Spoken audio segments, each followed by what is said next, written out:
Single door ഫ്രിഡ്ജിൻ്റെ ഒരു പ്രശ്നമാണ് defrost ചെയ്യുമ്പോൾ അതിൻ്റെ ബാക്ക് സൈഡിലെ വേസ്റ്റ് ട്രേയിൽ വെള്ളം വന്ന് നിറയുന്നത്. ഇത് ഇപ്പോൾ വരുന്ന ട്രേ ഒക്കെ ചെറിയ ട്രേയുമാണ്, അതുപോലെ തന്നെ സ്ക്രൂ ടൈപ്പ് ട്രേയുമാണ്. എടുത്ത് മാറ്റുന്നതിനൊക്കെ ബുദ്ധിമുട്ടാണ്. അപ്പോൾ അങ്ങനെയുള്ളപ്പോൾ അതിൽ നിന്ന് വരുന്ന വെള്ളം നമുക്ക് എളുപ്പത്തിൽ മറ്റൊരു ഗാർഡൻ ഹോസിൻ്റെ ഒരു ചെറിയ 1 മീറ്ററോളം ഉള്ളൊരു പൈപ്പ് മേടിച്ചിട്ട് അതിൻ്റെ അറ്റത്തൊരു ഇലക്ട്രിക്കൽ വർക്കിന് ഉപയോഗിക്കുന്ന ചെറിയ എൽബോ ഉണ്ട്, അത് മേടിച്ചിട്ട് MC-യിൽ വെച്ച് സീല് ചെയ്ത് ഇതുപോലെ അതിൻ്റെ അറ്റത്ത് നിന്ന് വെള്ളം വരുന്ന പൈപ്പിൻ്റെ അറ്റത്ത് നിന്ന് കണക്ട് ചെയ്ത് ഇങ്ങനെ കൊടുത്തു കഴിഞ്ഞാൽ ഒരു കുപ്പിയിലേക്ക് ആ വെള്ളം കളക്ട് ചെയ്യാൻ പറ്റും. എന്നിട്ട് നമുക്ക് ആവശ്യമുള്ളപ്പോൾ ആ കുപ്പി എന്ന് പറയുമ്പോൾ എടുത്ത് കളയാനും പറ്റും. ഇത് വളരെ എളുപ്പത്തിൽ നമുക്ക് ചെയ്യാൻ പറ്റുന്ന ഒരു വിദ്യയാണ്. ഇതിന് വളരെ ചിലവ്, ഒരു 10-50 രൂപ താഴെ ചിലവ് വരണുള്ളൂ. ഇതാകുമ്പോൾ നമുക്ക് കറണ്ട് പോയാലും പ്രശ്നമില്ല. ഇത് നമുക്ക് ഫിറ്റ് ചെയ്യാൻ വേണ്ടുന്ന സാധനങ്ങൾ ഇനി പരിചയപ്പെടാം. ഇതിന് ഇതുപോലുള്ളൊരു ഫ്ലെക്സിബിൾ ആയിട്ടുള്ളൊരു ഗാർഡൻ ഹോസാണ് ആദ്യം വേണ്ടത്. ഇത് നമുക്ക് നല്ല ഫ്ലെക്സിബിൾ ആയിട്ടുള്ളതും ഇങ്ങനെ ട്രാൻസ്പാരൻ്റ് ആയിട്ടുള്ളതുമായിട്ടുള്ള ഒരു ഗാർഡൻ ഹോസ് തന്നെ തിരഞ്ഞെടുക്കാൻ ശ്രദ്ധിക്കണം. ഇത് നമുക്ക് ഹാർഡ്വെയർ ഷോപ്പുകളിൽ നിന്നൊക്കെ ലൂസായിട്ട് മേടിക്കാൻ കിട്ടും. ഇത് മീറ്ററിന് ഏകദേശം ഒരു 20-25 രൂപ റേഞ്ചിൽ നമുക്ക് കിട്ടുന്നതാണ്.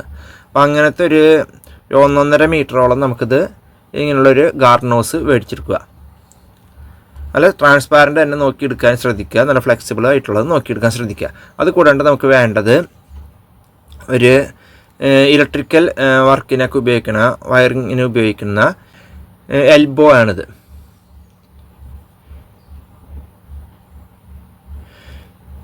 ഇത് 16 mm ഉണ്ട്, 19 mm ഉണ്ട്, പിന്നെ അതിന് മുകളിലുള്ള സൈസും ഉണ്ട്. നമുക്കിത് 16 mm 19 mm മേടിക്കുക. ഇതിന് ഏകദേശം 2 രൂപയൊക്കെ വരണുള്ളൂ. എന്താണെന്ന് വെച്ചാൽ ഫ്രിഡ്ജിൻ്റെ ബാക്ക് സൈഡിലെ ട്രൈയിലേക്ക് വരുന്ന പൈപ്പിൻ്റെ അളവ് നോക്കിയിട്ട് വേണം നമുക്കിത് ഫിറ്റ് ചെയ്യാനായിട്ട്. അപ്പോൾ ഇത് രണ്ടും മേടിച്ച് വെക്കുക, 19 mm 16 mm. അത് എന്നിട്ട് നമ്മൾ ഇങ്ങനെ ഒട്ടിക്കണതിന് മുമ്പായിട്ട് നമുക്കിത് ഫ്രിഡ്ജിൻ്റെ ഡ്രെയിനേജ് വാട്ടർ വരുന്ന പൈപ്പിൻ്റെ തുമ്പിലേക്ക് ഇത് കയറ്റി വെച്ച് നോക്കുക. എന്നിട്ട് സൂട്ടാവുന്ന എൽബോ മാത്രം നമുക്കിത് സെലക്ട് ചെയ്തെടുക്കാൻ പറ്റില്ല. ചിലപ്പോൾ മിക്കതും 16 mm മതിയാവും, അല്ലെങ്കിൽ 90 mm എടുക്കുക. അപ്പോൾ അത് അങ്ങനെ ഫിറ്റ് ചെയ്ത് നോക്കിയതിന് ശേഷം മാത്രം നമുക്ക് അത് സെലക്ട് ചെയ്തെടുക്കുക. അതിന് ശേഷം നമുക്ക് വേണ്ടത് ഒരു MC-യിലാണ്. MC-ലിൻ്റെ ഒരു 20-25 രൂപ വരെയൊക്കെ വരുന്നുണ്ട്, നല്ല ലൂസായിട്ടുള്ളത്. അങ്ങനത്തെ ഒരു MC-യിൽ മേടിച്ചിട്ട് ഇങ്ങനെ ഇത് ഒട്ടിച്ചെടുക്കുക. ഇതുപോലെയുള്ളൊരു MC-യിൽ ECCL ഇതിന് 40 രൂപയാണ് വില വരുന്നത്. പക്ഷേ ഇത് കുറച്ച് ആവശ്യമുള്ളൂ. അല്ലെങ്കിൽ 20 രൂപ വരെയൊക്കെ MC-യിലൊക്കെ മേടിക്കാൻ കിട്ടും. അത് മേടിച്ചാലും മതി. അതാകുമ്പോൾ രണ്ടും കൂടി മിക്സ് ചെയ്യാൻ ഇതാണ് മിക്സ് ചെയ്ത് റെഡിമെയ്ഡ് വരണേണ്. നമുക്ക് ജസ്റ്റ് അപ്ലൈ ചെയ്താൽ മാത്രം മതി. മറ്റേതാകുമ്പോൾ നമുക്ക് 2 ഇതുണ്ടായിരിക്കും MC-ലിൻ്റെ, അതൊക്കെ കയ്യുമ്മയൊക്കെ ആവും മിക്സ് ചെയ്യുന്ന ടൈമിൽ. ഇതങ്ങനെ പ്രശ്നം വരില്ല. അപ്പോൾ ഇത് വെച്ചിട്ട് നമുക്ക് ഇതുപോലെയുള്ള ഈ എൽബോ നേരത്തെ എടുത്ത് വെച്ചിട്ട് എൽബോ ഈ ഓസ് മേൽ ഇങ്ങനെ ഘടിപ്പിച്ചതിന് ശേഷം ഇതിൻ്റെ ഈ ബാക്കി കാണുന്ന ഗ്യാപ്പിലൊക്കെ നമുക്കിത് ഫില്ല് ചെയ്ത് തുറക്കാം. നന്നായിട്ട് ഫില്ല് ചെയ്യണം. പിന്നെ ഇവിടെ ഇതിൻ്റെ ഹോൾ അടയാണ്ട് നമുക്ക് നോക്കണം.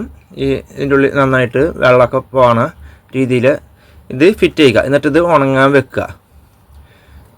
ഉണങ്ങി കിട്ടാൻ കുറച്ച് സമയം പിടിക്കും എന്തായാലും. അത് ഉണങ്ങി സെറ്റായതിന് ശേഷം മാത്രമാണ് നമ്മുടെ ഫ്രിഡ്ജിൻ്റെ ബാക്ക് സൈഡിൽ ആ ഡ്രെയിനേജ് വാട്ടർ വരുന്ന പൈപ്പിലേക്ക് ഇത് കണക്ട് ചെയ്ത് കൊടുക്കുക.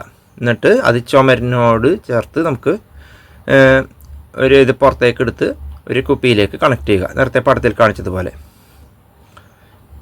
ഇങ്ങനെ ചെയ്ത് നോക്കിയാൽ നമുക്ക് വളരെ എളുപ്പത്തിൽ നമുക്ക് സിമ്പിളായിട്ട് ഫ്രിഡ്ജിൻ്റെ ട്രേയിൽ വരുന്ന വെള്ളമൊക്കെ നമുക്ക് ട്രേ അഴിക്കാതെ തന്നെ നമുക്ക് ഇത് പുറത്തേക്ക് കളയാൻ സാധിക്കും.